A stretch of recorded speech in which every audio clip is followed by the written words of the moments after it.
What's good, YouTube? It's your boy, Blue Blood Sports TV, back at y'all with another one. So, trainer and manager Brian McIntyre, Mac, trainer of Undefeated, 3-division world champion, former junior welterweight undisputed world champion, currently the WBO welterweight world champion, who is widely considered the #1 pound-for-pound fighter in the world, Terence Bud Crawford. With that said, he discussed the possibility and the breakdown of a showdown with two-time welterweight world champion superstar boxer Showtime Shawn Porter in the near future. Brian McIntyre, Mac, he stated that he respects the fact that Shawn Porter is calling out Terence Crawford and he's pressing for the fight with Terence Crawford. But Mac, he believes that Shawn Porter's style is tailor-made for Terence Bud Crawford and is going to allow Terence Crawford to make a statement and put on a showcase fight. He stated that Terence Crawford, the better opponent, the better Terence Crawford gets. He says that, he elevates his game based off of his opponents, okay? He said that, in comparing Shawn Porter to the massive mega super fight between Terence Crawford and undefeated unified WBC IBF welterweight world champion superstar boxer Errol the True Spence Jr., he said it's different because Errol Spence Jr. is more of a thinker. He's more of a technical boxer that adds pressure, right? He puts on, educated pressure. Where Shawn Porter is just going to push you to the brink physically and mentally every second or every minute of every round. He's very tough. He's never been stopped in any fight. He's been knocked down. I remember 2 knockdowns in his career, maybe 3 in his entire career. He was knocked down by Adrian Broner in the 12th round, and he was knocked down by Errol Spence in the 11th round of their fight. So, he's very durable, as Mac stated. He says, but, this is going to allow Terence Crawford to showcase a lot of the tools that he have in the toolbox. This is going to allow him to, elevate his game, and you see a better version of Terence Crawford because he says that, you haven't yet to see the best version of Terence Crawford, seeing as though the level of opponents that he's facing, but he's getting rid of him. He's doing what he's supposed to do, right? Terence Crawford has 5 stoppages and knockouts in his last 5 fights. His last fight in the undisputed junior welterweight showdown with Julius Ndongo. Then he stopped Jeff Horn for the WBO title, his first fight at welterweight. Then he stopped Jose Benavidez in his second fight at welterweight. Then he stopped Amir Khan in his 3rd fight at welterweight. Then he stopped Igor Kavalauskas in his 4th fight at welterweight. And he just recently stopped former IBF world champion, British superstar boxer Kell Brook, Special K, in his last fight, November 14th. So with that said, Terence Crawford obviously has power. We know he has that dog in him, and we know that, he loves to mix it up. But we know also when he needs to, he can be a pure boxer, as he showcased his talents against Victor Postol. And most people, they peg Victor Postol as the boogeyman in the junior welterweight division. They were saying Terence Crawford didn't want to fight him. And Terence Crawford dropped him multiple times. He clearly outclassed him, and he dominated Victor Postol. But we know he has the ability to box if he so chooses, okay? He was mixing it up in boxing with Jose Benavidez, who was very tall, very rangy, with power, right? So we know that Bud is very versatile. We already know that Bud Crawford can switch from orthodox to southpaw very fluently, okay? So with that said, we know he's very versatile. Now, it's interesting to see what kind of adjustments he makes with Showtime Shawn Porter, because Shawn Porter is versatile in his own right. Shawn Porter has shown growth in his a few of his fights. The fight with Danny Garcia, 2-division world champion, and the fight with Yordenis Ugas, who is now the WBA welterweight world champion. So with that said, a lot of people thought that it was a very close fight with Ugas. Some people thought that Ugas won the fight. I personally didn't. I thought Shawn Porter won the fight by 2 rounds, okay? But with that said, it was a very close fight. It was an interesting fight, and Shawn Porter showed versatility. He was boxing from the outside. He used his foot movement. He didn't just press the fight and force you to fight his fight at his pace on the inside when it came to Danny Garcia and Yordenis Ugas. So he showed that he's versatile as well. And like Mac said, he's very, very durable. So if Terence Crawford is able to stop or knock out Shawn Porter, that is a statement. That's a huge statement on the part of Terence Crawford. And like Mac said, this is an opportunity, for Terence Crawford to make a statement, okay? Because everybody harps on the lack thereof level of opponents that he's facing, okay? When you comparing him to his peers like Errol Spence, Shawn Porter, former unified welterweight world champion Keith Thurman, Danny Garcia, they fought the who's who in the sport of boxing, okay? Errol Spence in his last fight fought 3 straight Hall of Famers. Mikey Garcia, four division world champion, Mexican superstar boxers going to the Hall of Fame. Shawn Porter is going to go to the Hall of Fame. Danny Garcia is on the brink of, he has a stellar resume. He's a 2 division world champion, multi-time world champion. So he's on the verge of going to the Hall of Fame, okay? And he went to the UK and defeated Kell Brook for his first opportunity at a world championship. And we know Danny Garcia has fought the who's who's. He's defying the odds when he was the underdog against Lucas Matisse, okay?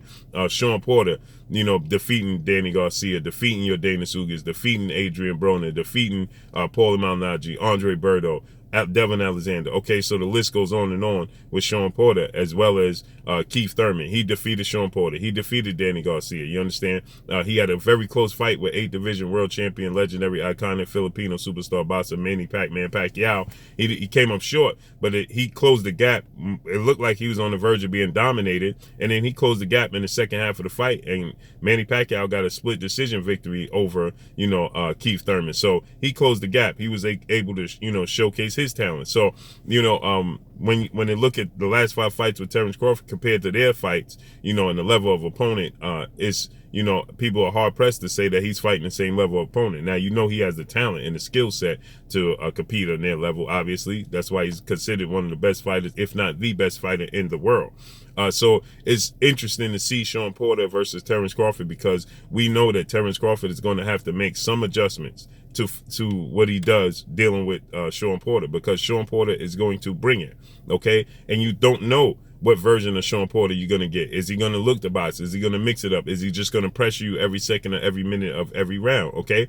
And he's durable, okay? He could take a punch. Even when he got hit and dropped by Adrian Broner and dropped by Errol Spence, well, you know what? He recovered very, very quickly in those fights. He never showed any true visibility of him being on the verge of being stopped or being in a compromised or vulnerable position. So he recovered very quickly because he stays in the gym. He's very durable. So, it's very interesting to see, how Terence Crawford deals with Shawn Porter's pressure, his strength, his endurance, right? Because we saw Terence Crawford in tough with Igor Skavalaskas, and he's not on the level of a Shawn Porter, okay? He's not athletic as Shawn Porter. Shawn Porter probably has the best footwork in boxing, okay?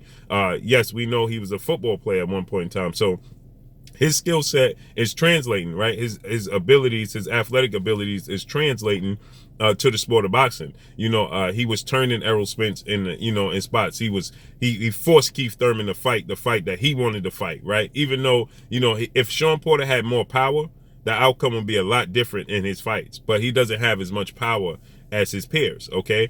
At the upper echelon, he doesn't have that as much power. He has the activity, he has the endurance, okay? He has the athletic ability, he has the agility, okay? And his footwork is very educated, it's very quick. He can place himself and put himself in any position he so chooses.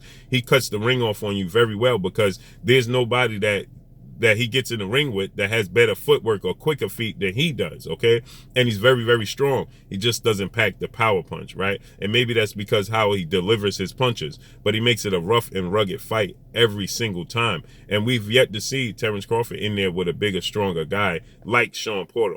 We know Jose Benavidez, a big, strong guy, Jeff Horn, big, strong guy, but they didn't possess the talent of Shawn Porter. So, this is the first time we're going to see Terence Crawford in there with somebody that can match him in talent. Now, he doesn't have the power. See, that's where the edge is tipped to Terence Crawford, because, see, Terence Crawford has very athletic feet. Terence Crawford is very strong. Terence Crawford is very versatile. Terence Crawford, like I already said, he can switch from orthodox to southpaw very fluidly, okay? And the difference is Terence Crawford has a lot of power in both hands, okay? And Terence Crawford is very accurate, okay?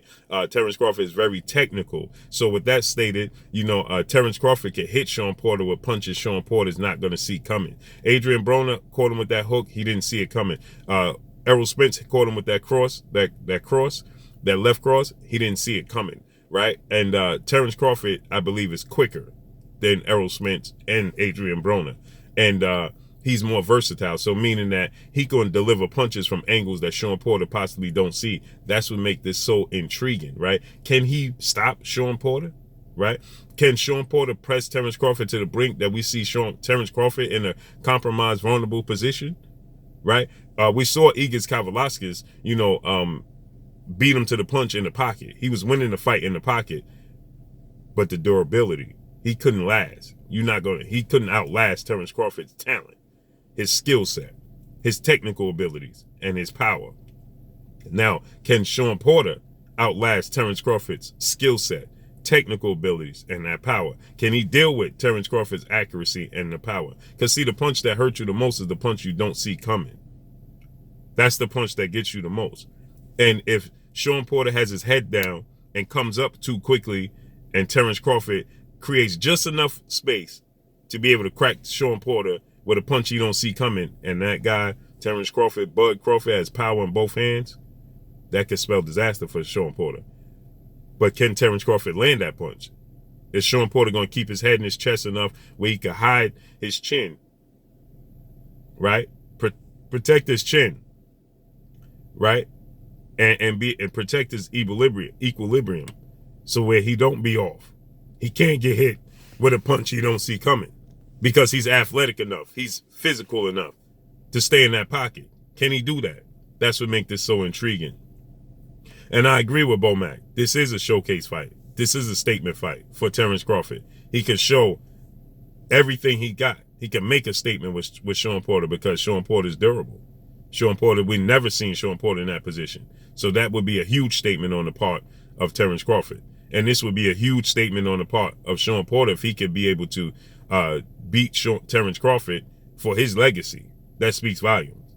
So we got to see how this unfolds and how this plays out. But that's all I got for y'all. Drop a comment in the comment section. Let me know what y'all think. Y'all already know what it is. It's your boy Blue, Blue Blood Sports TV. Hate, like, comment, and subscribe. You haven't subscribed, hit the subscribe button, hit the like button, hit the bell icon to get all the new notifications. Follow me on Instagram at Blue Blood Sports TV, all one word. Y'all already know what it is. Shout out to the entire LDBC. Shout out to New Media. Shout out to Black Media Raw. Make sure you like and share these videos. That's all I got for y'all. Peace.